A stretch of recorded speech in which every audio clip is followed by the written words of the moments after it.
Jayson is now with Pony Express. Pony Express.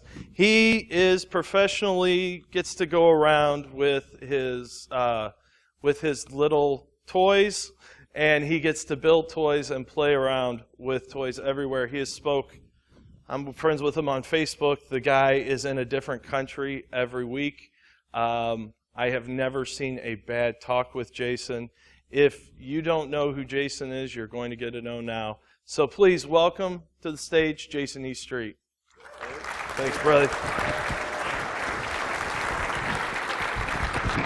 You're a loud man. You don't need the mic.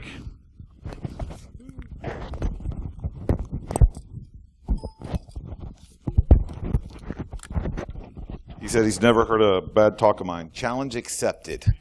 I apologize in advance. How's it going, everybody? Okay. So let's just get right into it.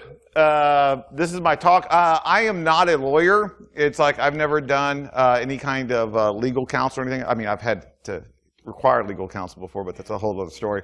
So it's like, what I need to do is I need to come up with a legal disclaimer. So I do have a PhD in Googling.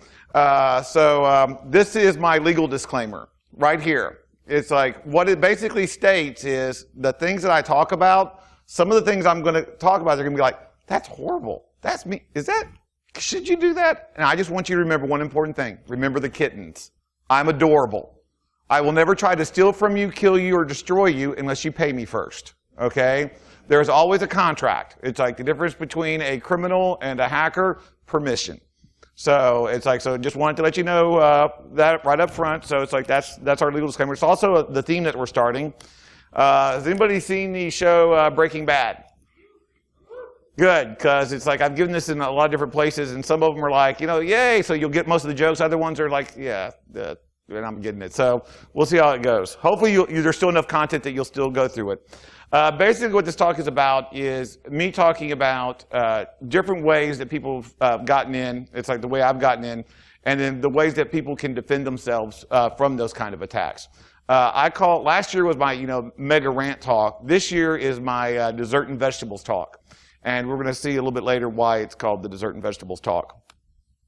A little bit about me. The main thing you need to know about me is that I am predominantly blue team. I am 80% blue team. It's like 20% red team. So I'm more of a purple team kind of guy. Exactly. So it's like I like doing that. It's like because I like being able to defenses. There's nothing more cooler than creating a defense so well thought out, so good that he's like, oh, I see you bad guy trying to get in. It's like, and I figured out that you would try that, and now you can't, and I've logged you, and now you're going to have a bad day. So to me, I love that. And I love doing red team because I love to be able to help the blue team. If you think that red team is not for the sole purpose of making the blue team better, then you suck at red team. So it's like, let's get that out there right off the bat too. So it's like, that's why I do it. It's like when I do my engagements, I do my engagements to help the blue team be better. It's like, so that's one of the things that I do. And one of the things that I also is a pet peeve of mine, besides Red Team Ninjas, is buzzwords. Everybody's heard of the APT, right? Everybody drink? Because APTs are really cool stuff. Basically what APT translates to is that we got popped by a phishing scam, but we want our shareholders to think that it was really bad, so we're going to call it advanced, persistent, and threatening. So therefore, we're covered. It's like, no, we couldn't have foreseen that someone would actually, use a link in an email. What were the odds? It's like, of course we couldn't prepare for that. So I say, forget that. Stop talking about advanced persistent threats. You're not getting those. People are talking in the boardroom right now concerned about the refrigerator killing them one day. Or, or their toaster going out and attacking them, or their car, stopping, and they're talking about like, oh, well, there's a 0 day in the flux capacitor of the main terminal of the water plant. We're going to die. Dude, your website's vulnerable to SQLI. Seriously.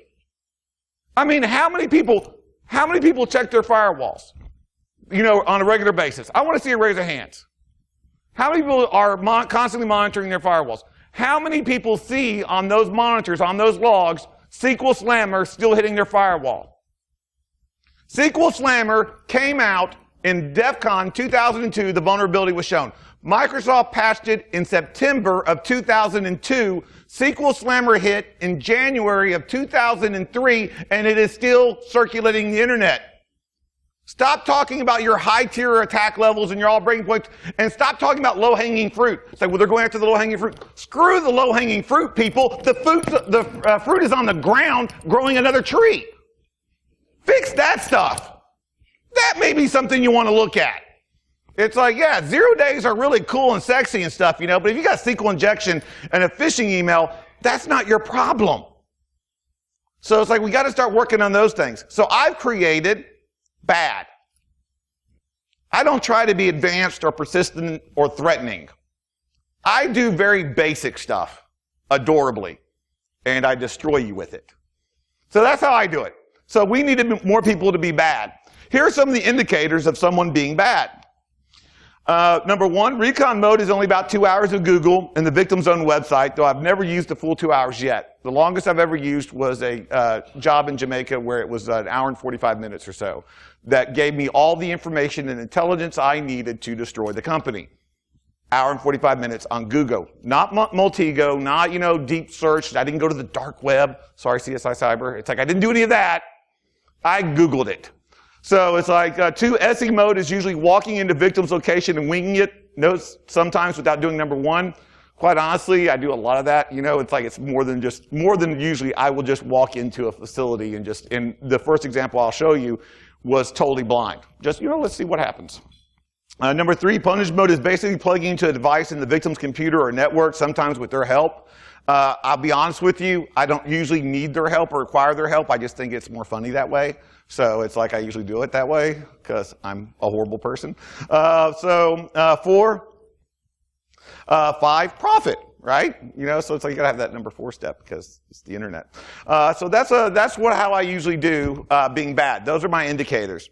Now, the 3 ways that I usually try to get in being bad is 3 simple ways. The first one is the one I use mostly 100% of the time almost. It's like there's a couple of instances where I don't. But I'll go in as the tech, the repair guy, the delivery, the job applicant, the customer, or just a wanderer, just like, wandering in. So I like doing the tech repair guy because it's like, I actually know how to do, desktop support. I started out in desktop support when I started in computers and IT. I started in desktop support, so I can usually do that. Trust me, if you're doing a social engineering engagement where you're actually going on site, you better not go in as a plumber unless you know how to plumb. Okay, because you never know when something goes down and something like, well, we're glad you're here. We just called them stuff, can you fix that flange on the thingamajig on the pipe? And I'm like, sure. As you're Googling, trying to figure out and not cause a catastrophe, right? That's not going to work out well. So it's like, you got to be careful about that. It's like, also like to do the job applicant. Job applicants are very cool because you just go in and stuff, you sign up and it's like, you're totally underqualified for the job. It's like, which is usually the case, but you get to walk out with their data. And you sign in, it's like, and you look in and and the first thing you do after you sign in is what? What do you do? Gotta go to the restroom. It's not because I drink a lot of Pepsi, it's because I get so lost looking for that restroom. I've spent 2 hours looking to the restroom one time. I found the employee entrance and stuff, which I was able to circumvent later and stuff, but I never found the restroom. It was very weird. I don't know what happened.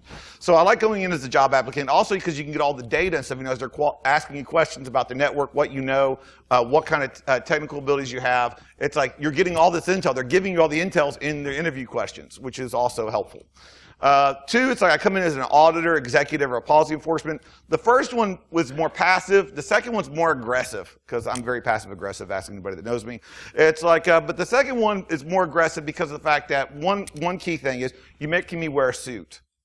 If you make me wear a tie, I will destroy you. Okay? It's like, if any client out there wants to get me to really do a mean, horrible job, put me in a suit and make it a requirement. I will do destruction and rain hellfire upon you because I don't like ties. So it's like I'll go in as an auditor, and that's more of an aggressive, like, I'm in here to fix we're doing a surprise inspection. I need to look at these the server rooms. Well, of course you don't know about it. I'm here doing a surprise inspection. If you knew about it, it wouldn't be much of a surprise. If you don't want to be on the report, you will let me in there now. Thank you very much. It's like, like I said, ties, they bring out the worst in me. And 3, crazy off-the-wall personalities, not recommended, but totally fun and usually work. And usually, they haven't not worked yet. And when I talk about crazy, I mean, I just come up with some of the most outlandish stories. I've broken into hotels on like 3 continents in Teenage Mutant Ninja Turtle pajama bottoms and a t-shirt, barefoot. It's awesome. It's like, and the best part is, there was one time at this one hotel, it was like 3:30 in the morning, I'm coming out of their mechanical room in the basement, and a guy comes up to me and he sees me, and it's like, and my first immediate response is to go, elevator. Elevator? What? Elevator. Huh? Okay. And he helped me to the elevator and let me up. It's like, got up to the lobby, walked back down the stairs, went back into the mechanical room. So it's just amazing what you can do when you're in, like, you know, pajamas and barefoot. So those are the things I like to do. So let's start off, and we're going to start off is I picked 3 stories from 3 financial institutions, from 3 companies that I broke it into, using 3 of those personas. It's like doing the passive, doing the aggressive, and doing the crazy. So we're going to walk through and we're going to see each one. And one of the things that I get is, and I've done these in my other talks, I've done some examples, and I've talked about examples in social engineering. When you hear some of these stories, though, it's like, they're hard to believe a little bit. It's like, because I got some outlandish, I was there. I don't believe them. Okay? I mean, I've got a picture of me dangling from 7 stories up in Nicosia, Cyprus on an event that I was climbing up to get into a server room. I don't believe that. I was in the picture. So it's like, there's some crazy things that happen. So it's like, so what I've done is I actually have video, and I have some pictures, and then on the last one I just have a story, but it's like I actually have shows that you can actually see some of the things that I've done. So the first one is, I went in as a tech repair guy in Beirut, Lebanon. I was tasked to break into financial institutions for this bank that does work. I broke in there. I did their banks, and like 5 in Beirut, about 4 in Amman, Jordan, and like 3 in Nicosia, Cyprus. So it's like I was like going around on this tour of destruction. It was awesome. And they actually made a hacker strip on it, which was really funny. It's like, because it's also mostly true on the story as well, that you can see later. But what I did was, with 0 knowledge, I had no idea what the bank layout was. I had never been there before. It's like, I decided to go visit one of the branches, because, you know, why not? What's the worst that could happen? Well, for me, absolutely nothing. For them, a lot. Because as you can tell by the timestamp, from the time that I walked in to the time I'm behind the teller line with full access, 2 minutes and 22 seconds. Wearing a DEF CON leather jacket, red Thundercat tennis shoes, and a tie. It's like, they made me wear a tie. It's their fault, okay? It's like, but I like to come with warning labels. I will usually have a shirt that says, I've stolen a car one time with a shirt that said, I'm a liability. It's like, I broke it into a place in New York with a shirt that said, your company's computer guy. I come with warning labels. So it's like, I give you something that you should be able to do, because that's the whole key point, is security awareness, security engagement and stuff, you know, creating a teachable moment for your employees. So I try to do those. So I walk in, have no idea where I'm going. I go over there straight down the hallway. I find the bank manager's office, and I'm about to go in. I see someone's in there, and I do the half step. Half step is very important. Half step is where you're able to like hold that one step. Sometimes when you're around a corner and you're waiting for somebody to come in, you keep this half step there, so as soon as they come in, you start walking, and it looks like a natural walk. They think that you're automatically just coming from the other door, that you're a person that'd be trusted, that you already have access, and then you can follow them into the other door that you needed to get into. It's like, or the half step where it's like you gotta like, oh crap, I can't walk in there, which is what that case was. So I just hung out his office for 30 seconds while he was talking to someone. He has no clue I'm there. So for 30 seconds, I'm outside his office. Then I go down the hallway to the very next office, which was this lady, executive. And I said, yeah, I'm with IT from headquarters. I'm looking at your computer. We're trying to do an audit and stuff, you know, on your GPO policies to make sure that the USB writes are totally right. Don't worry about the rubber ducky on the USB drive. Just plug this in. It's like I'm tested. And then it comes in. It's like the command prompt pops up, and I'm like, oh yeah, that's nice. I pull out an actual camera, take a picture. No, that's totally cool. Just need to audit and stuff, you know. And then now I'm golden. So I go to the next lady to the machine and stuff, you know, and I said, like, hey, I'm doing the GPO policy, you know, blah, blah, blah. It was just nonsense, believe me. And she takes me behind the teller line. And when I talk about behind the teller line, it's like I'm saying I had full access behind the teller line. Incredibly so. There was also that gentleman, that nice gentleman that was in the first video, the first picture. He's depositing $200,000 in cash. The falafel business is wonderful there in Lebanon. I'm just assuming. It's like I will not make note about the gun that was under his jacket, but it's like I was more scared about him than I was, the employees. But so it's like I was behind there for quite a bit. And I have very bad ADD, and it's like really bad attention span and stuff. So I was just doing all kinds of things. So I was like, well, I need to show them how bad I can be. How can I translate this to actual real bad crime that they're worried about? So I was like, well, I'm going to steal and wire, $3 million from the company. How would I do that? And I'm like, well, I'll need an employee ID. I'll need their password. I'll need a smart card because they use these Sun Oracle boxes that require a smart card because they're very security conscious. And I'll need that, and it's like, and I'll need network access. So let me start going off and getting about that. And I mean, it's not like I didn't have enough time. If you look at the timestamp, I had over 20 minutes I was there. I was behind the teller line, stealing data, walking in and out of the branch for over 20 minutes. And so that nice guy in that, that wonderful sweater vest, very stylish, he gave me his user ID, he gave me his password, and he gave me a smart card. Very nice guy. Loved him. It's like, this was so bad. And there's me. I'm actually in this picture. It's like you can't see it in the picture, but in the video, I'm actually spinning around in the chair.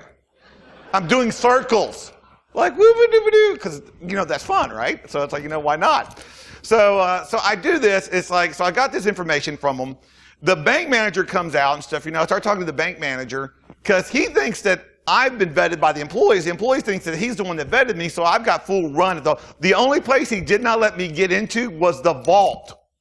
And I tried. I was like, well, I need to go down there and check the security of the vault and stuff, make sure there's no computer connections. Like, no, there's no computer connections in the vault. Are you sure? Because I'd really like to go see the vault. Can you let me inside the vault, please? And he's like, no, it's like there's no computer things. But there might be. Can I just go look real quick? And he's like, no. I mean, I'm being like, I tried to get caught. I tried to get caught because it was a teachable moment. I do not do a red team engagement. I do not go in, break all the crap, write a report. 3 months later, they get a memo saying something really bad happened. They don't remember. I create teachable moments. I will go in, break a lot of crap, walk out for 2 minutes, and then I walk back in, and every person that I compromised, I explain to them what I did, why I'm a bad, horrible person, and why they should not do that in the future. On this case, we actually closed I had to wait till the end of the branch was closed for business that day. I stayed in the lady's office waiting for everybody to leave, especially that guy with the money. I made sure he left for sure. It's like, I made sure everybody left, and it's like, and then we waited, and then we got all the employees together. The executive, I speak no Arabic or French, people. It's just American, okay? And it's like, so we had an executive that was actually translating so they would understand exactly how bad they were pwned. Halfway through the discussion, the bank manager raises his hand, and he's like, because during this whole time that I was behind there, I was telling the bank manager, it's like, because there was actually a technical problem. So I was telling them, it's like, well, let me try to look on it and fix it. Like I said, if you don't know how to plumb, don't be a plumber. So I was the technical guy. So I go in and I started doing all this technical stuff. And it's like, and then finally I just got fed up with it. And I was like, you know what? We're going to give you new equipment. We're doing, I'll just get you a new computer. And he's like, oh, and he's like kid in the candy store. It's like, well, come over here and look at the scanner. And I'm like, sure, I'll get you another scanner. We can get you another scanner. It's like, but we got these 2 monitors. I said, you know what? We're doing a whole refurb of all the branches this year. And I'm going to put you on the first of the list and stuff, because you're a cool dude and stuff. We cool, we connected. It's like, I'm going to put you on the top of the list starting next week. We're going to refit all your computers and stuff, throughout your branch. You should get the best of the best.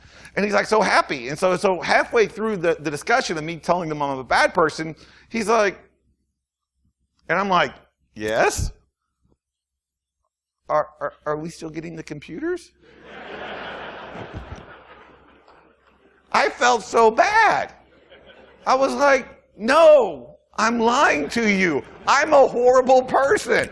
I felt like I was kicking a puppy. I mean, he was like, I mean, it's like the manager like slumped in his suit. It was not pretty. It was horrible. So I felt really bad. But you know what I have? I have an employee ID. And I have a password. And I have a smart card. What else did I need? Oh, yes, I needed a computer. So I go to the next branch. 0 recon, 0 research. Walk into the branch. Walk down a hallway till I get to the employee break room, which was awesome. They had a little thing of water, and I was a little parched. You know, pwning people is thirsty business. And so drank some water for about a couple minutes. And then I proceeded to walk straight into the teller, behind the teller area, behind their counter, did not say one single word to anyone.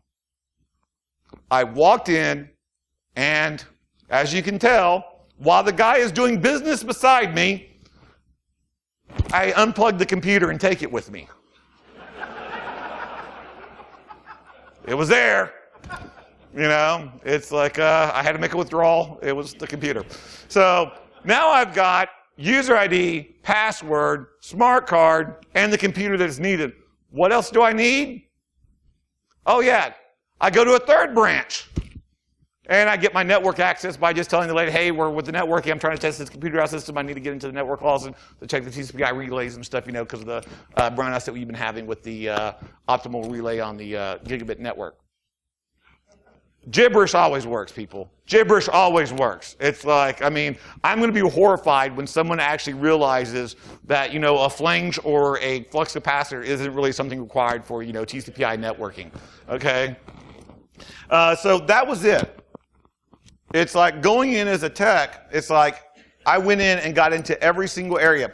The only time, like I said, I tried to get stopped. It's like, and on this, what I usually do on my engagements is like I usually spend 2 days just destroying everything. Then on the last day, it's like on the third day, I try to spend the whole day getting caught. I try. I go from, yes, I'm trying to get into this because I'm supposed to be here and this is my authorization that you'll see right here. This is what should let me in, to going, can you let me in? I am supposed to be here. I am. It's like, can you let me in? It's like, I need to get into the, your Mr. I forgot his name, but he said I was supposed to be here. And I'll do things to make, why do you do that? Because we're dealing with humans. We're dealing with people. You can't just show all the negatives of what they're not supposed to be doing without trying to give them a positive example of what they should be doing.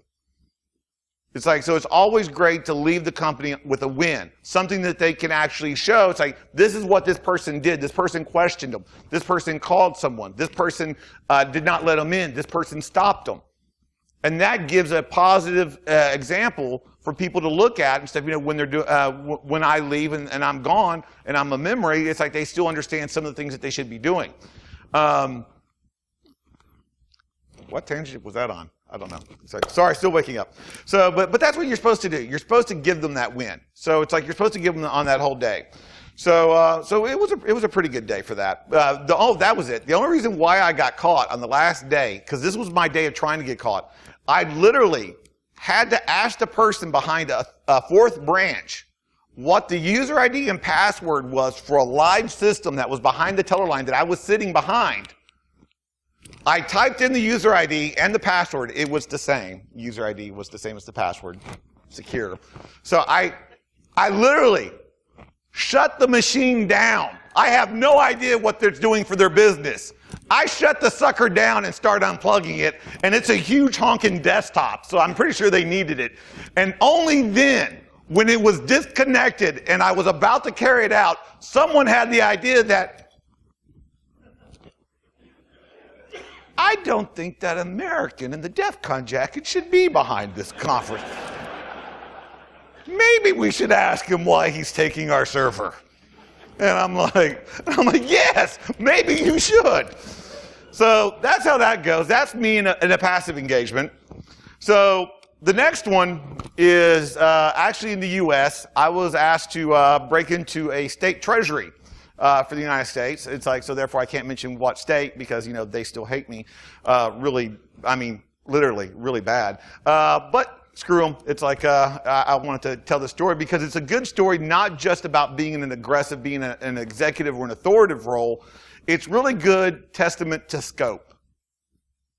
How many people in here that when they're doing a pen test, they have to have scope on the pen tester? It's like, well, we want a pen test, we've got to have it in scope. You got to we have to have ground rules laid out. And this is what's the problem. To me, this is an issue because you know why? An attacker, a bad guy, this is his scope, right? This is the scope. I'm going to attack you with all this. And then the client goes and says, well, we want you to attack us like an attacker would. Go after us like a nation state. But we only hear from Monday through Friday. So, yeah, can you work between then? That'd be good. Wait, but our customers, our main business hours are like our main time of business. So can you come in like after 9 p.m. to like a 1? Because then we got to do a backup change. Okay, cool. Can you do that? It's like, wait, but our production servers, we're still patching. It's like, that's a high critical thing. It's like, we got this developer server. Can you do that? Go after and attack us just like an attacker would. There you go. That's just like a real world example of how attackers attack, right? That's exactly the way they do it. Well, on the state treasury, this was my scope. Because the network side had already come in and totally decimated them. And one of the things, and the reason why I was brought in was because one of the caveats that the unionized IT guys were saying was, well, you'd have to be inside. You can't get inside our facility. You would have to be on the inside to launch most of these attacks. I'm like, dudes, they got you from the, okay, whatever, fine. So they bring me in. So I go in and I look at their headquarters. Headquarters are locked down. It's like the freaking place makes money or something. It's like, state treasury. It's a good assumption, right? It's like they had the big lobbies with like the bulletproof glass on one side, bulletproof glass on the other and stuff, Security guard just paid extra to look mean and stuff, It's like they had like the shaded glass on the outside of the building. It's like, you had to get an access badge to go to the bathroom. It was just, likely no fingerprinting. It was really a high security facility. I did find a vulnerability. It's like in their basement where they're also their cafeteria, which is public access, they had a storage area that actually had a dumbwaiter from this was an old building and stuff, a dumbwaiter that actually go up to the first floor, which I could then get inside. And I could get into the storage area and I could go up the dumbwaiter, but I looked in the dumbwaiter, it looked like there were spiders. I didn't have a flamethrower, so no go. Okay, so they won that round. Okay? It's like once again, flamethrower out of scope. I mean, they're like tying my hands here, right? So I was like, okay, I can't do that. But they did have an office in an office building out in suburbia somewhere. Well, what is an attacker going to attack in the first place? Because is that office building physically, it's, 100 miles away. Logistically, as far as the network concerned is, I'm in just one cube over from Bob at accounting in headquarters, right? Because it's an extranet, it's a direct connection into their internal network. So why would I go after that? Big scary fortress with spiders guarding it. It's like, so I was like, well, you know what? I'm going to attack the office. And they're like, sure, you go ahead and attack that office. But we've got some scope for you. We don't know, we don't own the whole building. There's other tenants, so you can only come in after 5:30. I'm like, okay, fine. It's like, you can't use any of your fancy tools or lock-picking sets and everything. They don't realize that most of my lock-picking tools are cardboard or a sledgehammer or crowbar, so, good for them. It's like, but also, no talking to anyone coming in or out of the building because we don't know if they're an employee of ours or not. So don't talk to anybody. And 2, you can only stay in the public areas if you do get in. You can only stay in the lobby area. And 3, you can talk to the cleaning lady. It's like the cleaning lady comes and talks to you. She's in the public area. You can talk to her. But she's not our direct employee, so you can't lie to her. You can't lie to her because that would be rude. It's like you can't do that. And so that's my scope. Well, let's actually see how that worked out for them. This is my nose cam. There we go. This is from my, I actually have the watch with me. It's a silver little Rolex. I call it my Geek Bling Bling. It's actually a high-def infrared video camera. So I go to the first door. This is me going to the first door. I try it. It's locked. No freaking crowbar. And I'm like, crap, okay. So I got to go to the front of the door. So I go around to the front of the building. I love this part because it allows me to take a little bit of Diet Pepsi. The longest part of this exploit of trying to get into this building is this walk right here. This took the most time. Because after I get there, eventually,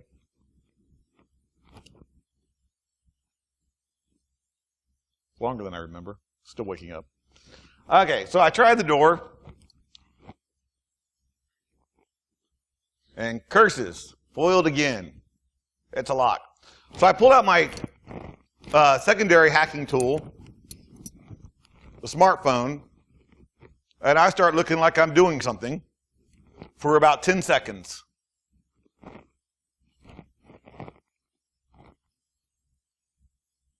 And then I'm in.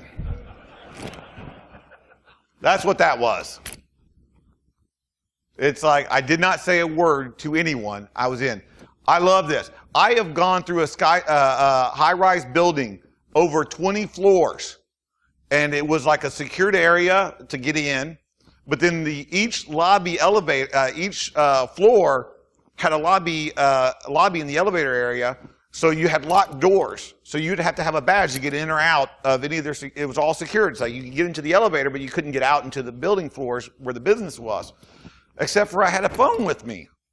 And this was not even my phone. I wasn't even in this country, so it wasn't even my phone. So I didn't even have Angry Birds on this sucker. So I was just acting like I was doing something. So I'm like playing around, and then as soon as someone would walk in or walk out, just walking right behind them, 100% success rate. It's like, so now I'm in the lobby of this building for 2 hours. Y'all don't understand how bad. Y'all know how bad my ADD is? I said 2 hours. I was inside this locked lobby doing nothing. My battery was like at 1%. There's only so much Angry Birds you can play in 2 hours. So it was horrible. Y'all are not feeling my pain, but trust me, it was there. Okay? So I was there for 2 hours, and then finally, music to my ears for the first time ever, I heard the vacuum cleaner. And I'm like, yes. It's like, it was up on the second floor, but I was like, screw it. It's like, it's close enough. It's a public area. I've been there for 2 hours. So I go up and I talk to the cleaning lady. Remember, I've got to tell her the truth. Let's see how that works out for her. Yay, my nose. Is this audio working?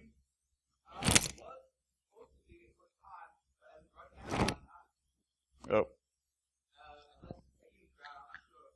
Okay, well, it's all good. I will tell you the parts, and you can actually believe me later, you know. Because you should hear the thing go. So what I do is I go up to the lady. It's like she's standing there.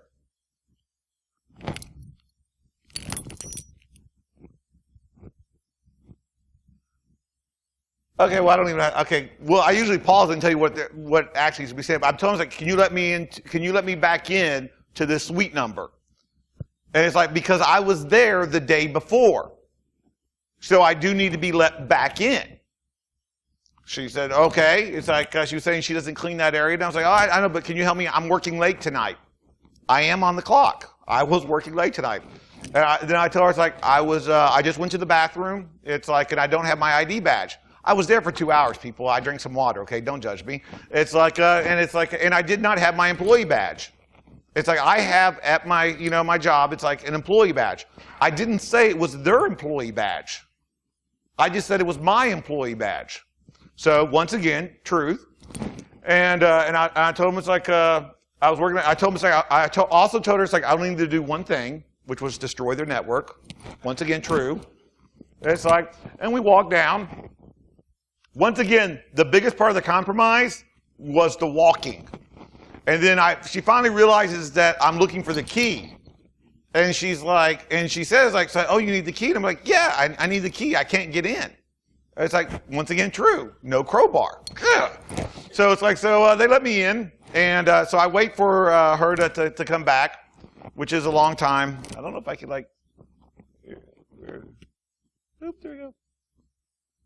Trying to jump ahead a little bit because it's a long wait. Oops. Well, there I go. I think I already spoiled it because she just let me in. It's like, open the door, walk straight into the place.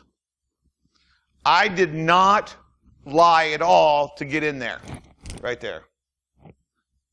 I told her the complete truth, except for one lie. I did lie once. Okay? I told her I would see her later, and I didn't see her again. My bad. Okay?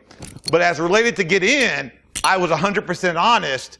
And so I was able to say, hey, I followed your scope. It's like, you're still broken. That's the problem with scope. It's like, you have to have scope, you have to have caveats, you have to make sure for you to do business and to make sure nothing bad happens. But if you want a realistic attack, then you have to give them a realistic scope. Because an attacker is going to get in. No matter what your scope is, if they're determined enough or crazy enough, usually with me it's crazy, but you know, they will get in. So the next one is the story that I believe is just like, I just go, you know, I've already broken in or I've already done something or I'm just in that mood, you know. It's like too much Diet Pepsi and ice cream. And I'm like, yeah, let's try this, see if it works, you know, who knows. It's like, so I go and do some off-the-wall stories. This one was a financial institution in Kingston, Jamaica. And I'd previously already broken in for the first 2 days. And the institution was like really not too nice. They're like, okay, yeah, you broke it in, but we don't want, if you're going to get caught, let's see, we want you to try to break in our headquarters downtown. Downtown Kingston, Jamaica. Not near Dun River Falls, by the way, just FYI. I'm like, okay. It's like, and I tell you, there is not one of Jamaica is one of the most security conscious countries that I've ever had to try to break into, okay? But I was still like, you know, well, how am I going to do it? So I Googled for an hour and 45 minutes. And I realized something, that right across the street from their headquarters, they have a charity organization. People doing good work in their community. And they were on the same network, which means they were in scope.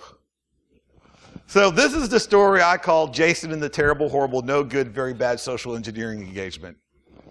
I have done some really bad things, people. Some of it I've actually been paid for. It's like, I have no problem and I feel no compunction stuff, you know, taking a wheelchair, putting some books on top of my lap and making you open the door for me. I'm a horrible person.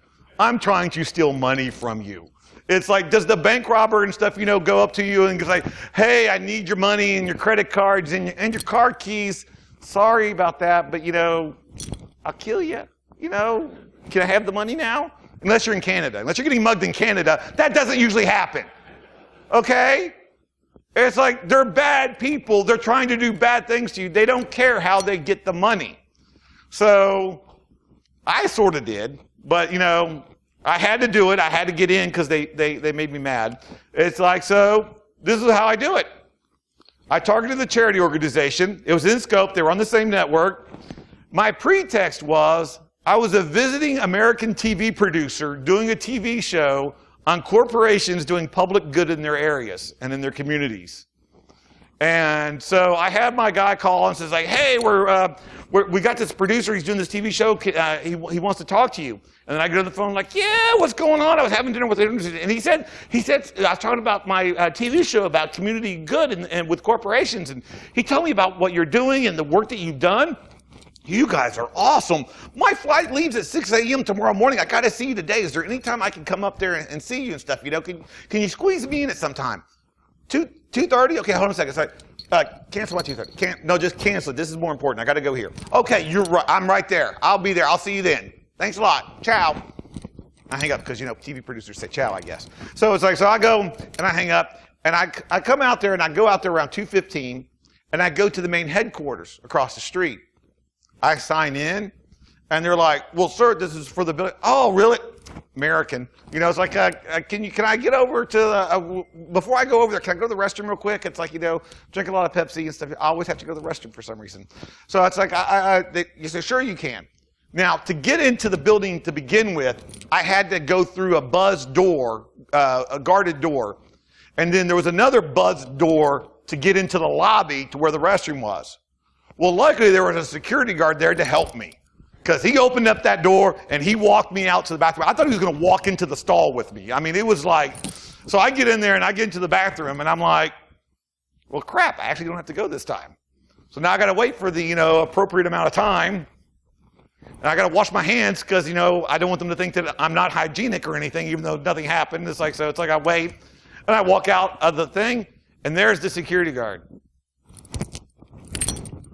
Right there at the door, letting him know eye contact has been made. You get over here right now and back out that door. And so I went, yes, I'm going right back that way, right out the door. So curses, foiled again. So I go out there and I wait and I go over to the charity organization. I talk to this lady and I talked to her for about a couple of minutes, tell her what I'm doing. It's like what she's doing. I said, hey, do you have any of your executives, someone, your board members, someone from the corporation, are they here? Can I talk to them too? And stuff, because this is a really good opportunity for you guys. And she's like, yes, the board of directors is here and stuff, he can talk to you and stuff, It's like, why don't you come upstairs? So I go upstairs and I start talking to him for about 5 minutes, telling him about the vision I have for this show and stuff, and what wonderful work they do. And I said, you know what? I could keep talking for hours about how great the show is and some of the episodes we've already done and we've got in the can. But you know what I'm going to do? It's like, why don't I show you this USB drive? I got this really nice USB drive that's got one of the videos on there. You plug this in. Don't worry about the rubber ducky on it. Just plug it in there and we'll just check it out and you can see the video for yourself. And of course, he's like, sure. So he plugs it in. And this weird message pops up and it's like this other, and I really honestly think that the malware already on his laptop was fighting the malware that I was trying to put on it, and they were having a battle. It was one of the weirdest message actions I've ever seen on a machine. It's like, XP is not supposed to be that buggy, right? So it's like, so I go over there and I'm fighting, and it's like finally he's like, he really wants to see this video. There's no video. So he calls his help desk support, which is a third-party contractor, which is not in scope. So I'm like, no, that's okay. I'll email it to you. Don't worry, I'll send you a copy. I've got one. So no. He really wanted to see this video, people. Okay? So he hands the USB drive to the technician. That's very important. It wasn't me. Okay?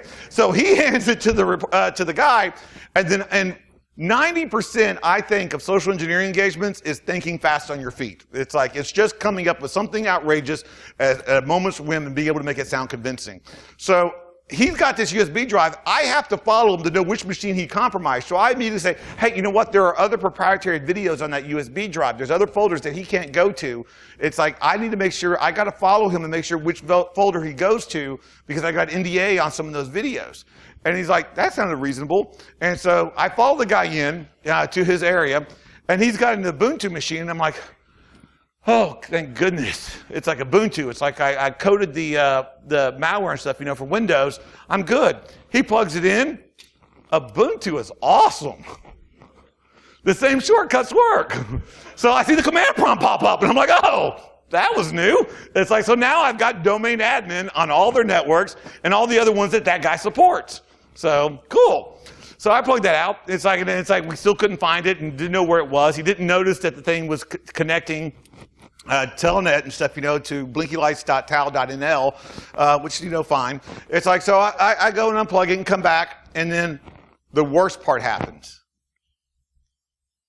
I spend the next 15 minutes talking to wonderful, generous, kind, humanitarian people and explaining to them how they're going to be on television. This lady gave me her book. I still have it on my bookshelf. She's the Lady Teresa of Jamaica. And I am telling them about how they're going to be on television, how wonderful their work's going to be recognized, how they're finally going to get all that recognition. Halfway through, I was believing it. I mean, seriously, I was like, you know what we're going to have? It's like we're going to have I see a lady working on her computer at her cube and stuff, like a whole floor of cubes. And we're going to focus on her, and I want to pan out. And then we're going to sweep over slowly over all the other cubes, everybody else working, until it gets to the glass. And then it's going to fold, it's going to do a blur. We're going to do a transition. And we're going to transition onto the streets of Jamaica. And then there's a little girl getting fed by that same lady helping her. And so this would have been a pretty good TV show. I was buying it. I was really getting into this. It's like, this would have been awesome. And so then I had to like finish that up, and I wrapped it up, and I was like, well, this is going to be a great show. I can't wait to call the guy back in Hollywood and get this started. And then I walked out the door. And I was there for 2 minutes. And then 3 minutes, I'm still standing out there, not going back in. About 4 or 5 minutes passed. My driver, who's seen from the last 2 days, knows the procedure. I walk out for 2 minutes. I go back inside. He drives up to me and he's like, aren't you going back inside, Jayson? And I'm like, you can't tell those people what I just did. They're beautiful people. I can't do it. And I literally had to, for the first time ever, I actually had to call the client and tell them, it's like, you're going to have to tell them I can't do it. Sorry, not going to. Bye. It's like, I just couldn't do it. So the outcome was total compromise of the entire organization and the target company, but I did feel really bad ponying them. It was very bad. So it's like I always celebrate after a good talk or compromise with ice cream, and the ice cream just tastes a little bit bitter. I still had it, trust me. I mean, come on, I did my job. But it's like, it did taste a little bitter. It's like, I don't know if it was the ingredients, but it was probably just feeling bad. So there we go. Now, what is all these stories for? To explain one important thing: human nature. These attacks weren't successful because of my skill or my elite. No. Don't ever let someone fool you and stuff, that it was a high-level advanced attacks. I did basic, adorable destruction on these people. I mean, with hardly any recon, because people, human nature, does not want to envision something bad is going to happen. I got to fly out today to D.C. There's a pretty good chance that my plane will crash and stuff. It's been really bad weather and stuff, and I'm going to die. That's a pleasant thought. Do we want to think about those? If I can come into your organization and give you a more happier lie than the unpleasant truth, which one are we one to default to believe? We're wired to try to think what's best, because otherwise we would have to imagine and understand that someone is doing something bad to us right now and we're letting it happen. That's how human nature is. That's why social engineering is so successful, until we start training our users and employees to start understanding that and be prepared for those unpleasant truths to occur. So I hope everybody liked dessert, because now we're going to get into the vegetables. Because we're failing as an industry to properly educate and empower and enforce our employees to be better prepared for these kind of attacks. We're not doing it. If I would have gone into that bank in Beirut and I had a ski mask and a shotgun, I would have had a really bad day. I mean, like pretty bad. It's like tellers all around the world are trained and retrained that if someone comes in with a ski mask and a shotgun, there are certain things that you do, there are certain ways that you respond, and you do that. And they train them for that. We train them for the geek with the gun, the guy with the gun, not the geek with the USB drive. So we need, all it is we need to start training them. We need to start educating them. We need to start letting our employees know what those threats are, what a real threat looks like. A real threat isn't this. In a corporate environment, well, we're in America, I mean, so still sort of, but not really. That's not the main threat that we have to worry about, especially those three guys, because we're adorable. It's like, no, this is your threat. These guys, especially that guy on the left, Darren looks a little sketchy in that one. It's like, those are the things that you have to worry about. Those are the weapons of choice of the people that are going to rob you. Those are the ones you have to worry about. It's like, and another thing you have to worry about is this. The dreaded USB drive. The bane of all our existence, right? You know what I love? It's like people talk about like, oh, I just drop a USB drive in the parking lot, or I drop it in the restroom or in the lobby. It's like, why? It's like, these things are hard to get, right? Well, not really anymore, right? But hypothetically, no. Whenever I go on an engagement, I have a stack of blank envelopes. I walk around that place and I see someone not at their desk and I got their name right there on the nameplate. I write their name on that envelope. I put a USB drive in that envelope. I seal that envelope. I put that on their desk. Who's not opening that? Who? It's got your name on it. Exactly. And where can we get all these things? Oh, speaking of that, by the way, I did tell one of the vendors here at ShowMeCon in the upper right-hand corner, thank you for that new USB drive. Feel free to figure out, plug those all into your computers and figure out which one gets the special prize. I hope y'all enjoy those. Those are nice. Awesome. It's like, and this is like 2 other conferences that I went to had USB drives. I'm not saying these have malware on them. I'm not saying they don't. But, you know, so it's like, so that's how prevalent they are. It's like you never know when they're going to be weaponized, when they're going to have malware on it. There was a guy in, well, I'm not even going to go through that story. I've got plenty of stories. It's like I'm running long on time, and I think they're about to tackle me. So let's keep going on education. There's another thing. It's like when we educate our employees, we can't be specific. You can't get on the social engineering. I'm not always going to be the one to attack you. Even though Ben 10 liked to make this for his his security operations center as a warning poster, that only protects them against me, not anybody else. So not everybody looks like that, thank God. It's like you got to be watching for all the different variations. We can't oversimplify and do a 10 questionnaire on a website every 6 months and think that everybody's protected against social engineering or security compromise. It doesn't work that way. We need to teach employees common dangers they face, not only at work, but at home as well. Make them security conscious by default, not by policy. The most important thing that you should take away from my talk right now is employees do not care about your data. I almost want y'all all to say it with me. Employees do not care about your data. They never will. They're getting targeted with scams on Craigslist. They're getting targeted by phishing emails at home. They don't know where their children are going online or who they're talking to on Facebook or Instagram or Snapchat or Kik, whatever newfangled technology is out there for communication purposes. Not all the kids are on Twitters. I'm sorry to tell you about that. And they're unfriending you and blocking you on Facebook because they know how to do that too. You're in trouble. Okay? Start teaching your employees how to properly secure their wireless at home.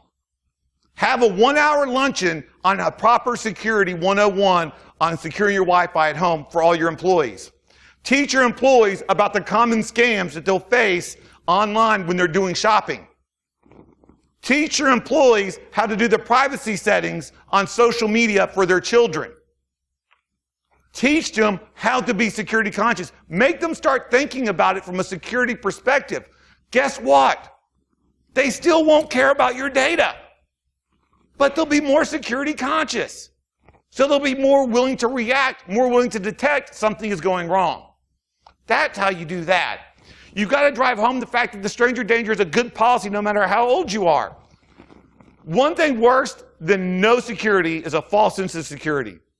I've broken into high secure installations, some that I can't even imply that I've been to, and well, actually I just did. It's like, and the main problem is, once I've gotten through that perimeter, everybody was like leaving their car keys and their cell phones and their desk workstations unlocked because they're in a secured area. It's like, no one can get through here. We're in the Death Star. So, yeah, but I went through that little hole and it was right there. And, you know, it's like, boom. So it's like you got to watch out for things like that. It's like you got to create teachable events year-round, not an annual exercise in your utility, the facility, not the freaking web thing. Give them teachable moments. You don't have to hire a guy to come in like me to teach that moment. Have your security force and stuff, you know, walk around looking for people that are like letting people walk in behind them. It's like who don't have their badges on. Create those moments and stuff and teach them with it. We also have to empower our employees. We can't just teach them what to do. It's like, oh, that's cute. They got a shut up sign. It's like, it's not even like the 0 time limit, a shut up sign. I'm still going to ignore it, but that's a nice sign. So they also have these, we got to create a way to empower our employees, probably. I just noticed it, by the way. Y'all should really put it in a darker font, because I'll still ignore it, but it should be darker so other people can see it later, because y'all should stay on the time. So this is what we need. Users are not your problem. They're part of your solution.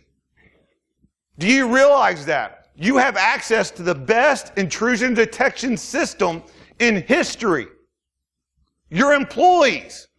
Because they do the same task over and over and over, they know when there's going to be an anomaly. They know when something's not right. Do they know who to report it to? Do they know how to react to it? Have you actually given your employees a way to be effective and let them know about it? And that's the key point. Do they have an extension they can call if they detect someone different or they detect an email or something that doesn't look right? Have you given them a way to call, an extension number to call? I was in a Jordan in a bank, plugging in my malware device, and the bank manager comes up and he's like, "You can't be doing that." And I'm totally, you're right. I shouldn't really be doing this. You should call someone. Do you have somebody to call? You should definitely should call somebody. I don't know. I know I'm supposed to be here, but you don't seem to know I'm supposed to be here right now. I don't know why you haven't called someone. Is there? There we go. Yeah, I don't know why. 5 machines.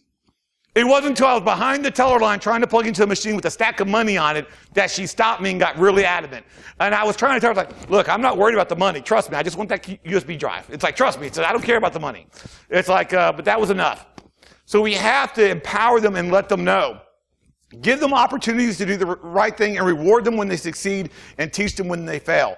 Positive reinforcement. It's like you need to show them. It's like, hey, you didn't let me in through the, you didn't let me piggyback on you. That was a good job. You get recognition. You discovered a phishing campaign. It's like, great job. It's like giving out those kind of verbal acknowledgments, making it a company-wide acknowledgement that they did something right. That helps. Now, when I talk about enforcement, people automatically think I'm talking about enforcing the employees. Meetings will continue until morale improves. That's standard. I thought that was in a Sun Tzu book or something. I don't know. But it's like, yeah, that's a standard corporate policy, though, right? Maybe not. Do employees see policy being enforced evenly throughout the enterprise? That's the key thing. Am I attacking the guy in the mailroom? Or am I attacking the CEO who, I own the company, I need domain admin. I need to be able to have access to all my domain. It's like, I have to have that. I don't know really what it is, but I need it.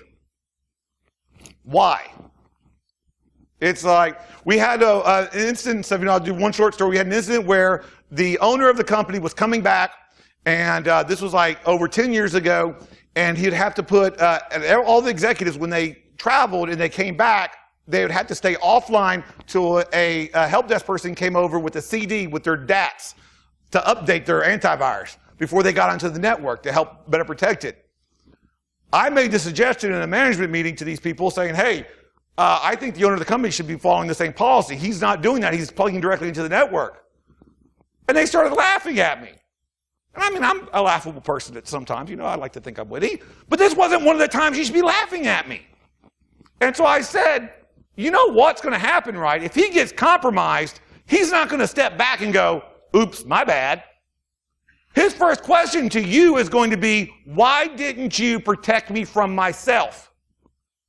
And you better have an answer for that. Everybody stopped laughing, which was good. It's like, hopefully they changed their policy. And you got to use positive reinforcement. Sometimes it's more effective than the negative kind. Showing them that they're out there. It's like showing them before, like I said, it's like showing them they did something good. Visibility is sometimes all that is necessary. What does that mean? How many people in your company know that you exist? You're in information security, that you exist. How many know that? You know what? I play a lot of video games. I play Call of Duty. You play Call of Duty Modern Warfare? Awesome game, I don't play, there's a lot of different ways to play the game, okay? I call this very advanced technique, is what I call run and gun. Pew, pew, pew, America! And then I die. And then but what happens? I respawn, pew, pew, pew, America! My team hates me, by the way, because I've got I got 5 deaths, I'm happy. I may got 20, I've got 20 deaths, 5 kills. I'm like, yay, that was successful. My other team's like, ugh, Now attach electrodes to my body that I receive 1,000-volt jolt every time I get shot. How am I going to play the game? Pew. Pew, pew. America. Pew.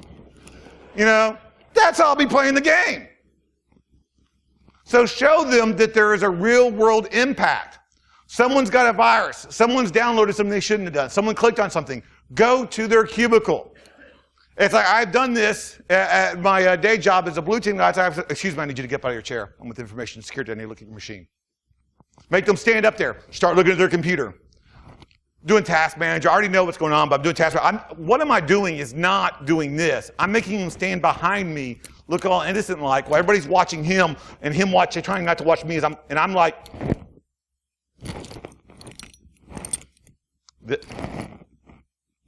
okay. And then I finish. And he sits back down. I says, like, do you know our company policy against downloading files and stuff, you know, that from an unknown source?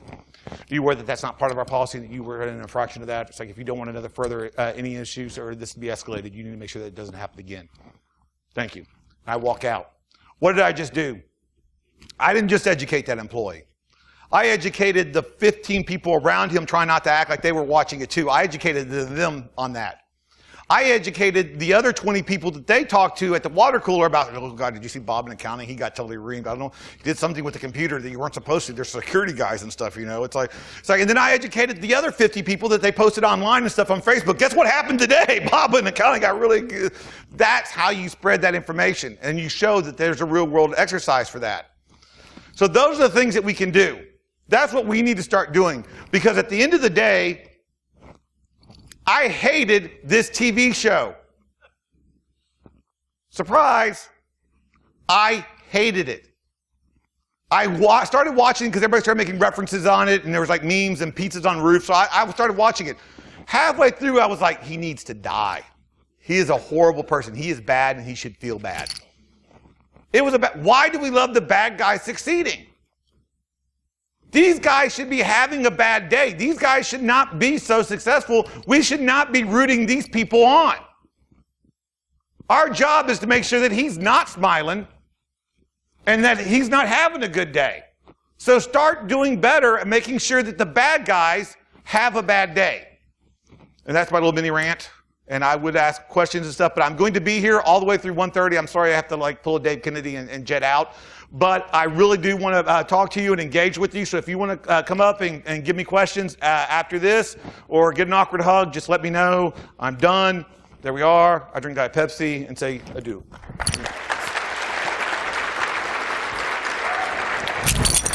Oh, baby. Oh, baby. Thank you, Jayson.